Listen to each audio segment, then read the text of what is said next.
હવે આગળ વાત કરીએ તો પંચમહાલમાં ઓછી સ્ટેમ્પ ડ્યુટી ભરનાર લોકો સામે તંત્ર દ્વારા કાર્યવાહી કરવાની શરૂઆત।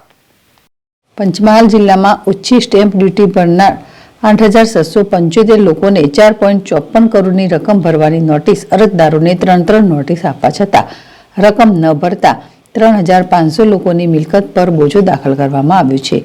સ્ટેમ્પ ડ્યુટીના જૂના કેસોની કરોડો રૂપિયાની બાકી વસૂલાત માટે તંત્ર દ્વારા કમર કસીને વર્ષ 1984 થી 2008 સુધી સ્ટેમ્પ ડ્યુટી ઓછી ભરનાર સામે કાર્યવાહી કરવામાં આવી હતી। પંચમહાલ જિલ્લામાં દસ્તાવેજ નોંધણીમાં ઓછી વાપરવામાં આવેલી સ્ટેમ્પ ડ્યુટીની જૂની બાકી વસૂલાત માટે સ્ટેમ્પ ડ્યુટી મૂલ્યાંકન વિભાગે કમર કસી છે, જેમાં 4.54 કરોડની જૂની સ્ટેમ્પ ડ્યુટીની વસૂલાત માટે 8,775 લોકોને નોટિસ ફટકારવામાં આવી છે। સ્ટેમ્પ ડ્યુટીની વસૂલાત માટે વર્ષ 2008 પહેલા તમામ દસ્તાવેજોની સ્ટેમ્પ ડ્યુટી ઓછી ભરનાર નોટિસ આપીને રકમ ન ભરનાર 3,500 લોકોની મિલકત પર બોજો દાખલ કરવામાં આવ્યો છે। પંચમહાલમાં 1999 જંત્રીના ભાવની અમલવારી કરવામાં આવી હતી।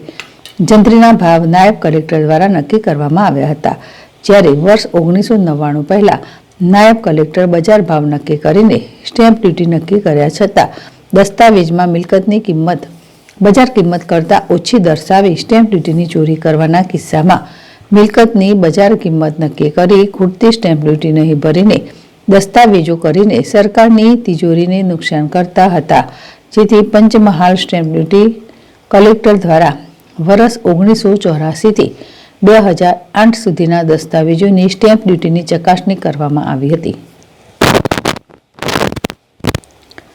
વર્ષ 2008 પહેલા જિલ્લામાં થયેલ મિલકતોના દસ્તાવેજોની ચકાસણી કરતા 8,775 લોકોએ ઓછી સ્ટેમ્પ ડ્યુટી ભરી હોવાનું તપાસમાં બહાર આવ્યું હતું। ઓછી સ્ટેમ્પ ડ્યુટી ભરનાર લોકોને નોટિસ આપીને વ્યાજ સહિત રકમ ભરવા જણાવવામાં આવતું હતું, પણ નોટિસ આપવા છતાં વસૂલાતના નાણાં નહીં ભરતા તંત્ર દ્વારા 3,500 મિલકત પર બોજો દાખલ કરીને કડક કાર્યવાહી કરી છે। આમ ઓછી સ્ટેમ્પ ડ્યુટી ભરીને સરકારની તિજોરીને નુકસાન કરનાર સામે લાલ આંખ કરીને રકમની વસૂલાત કરવામાં આવી રહી છે।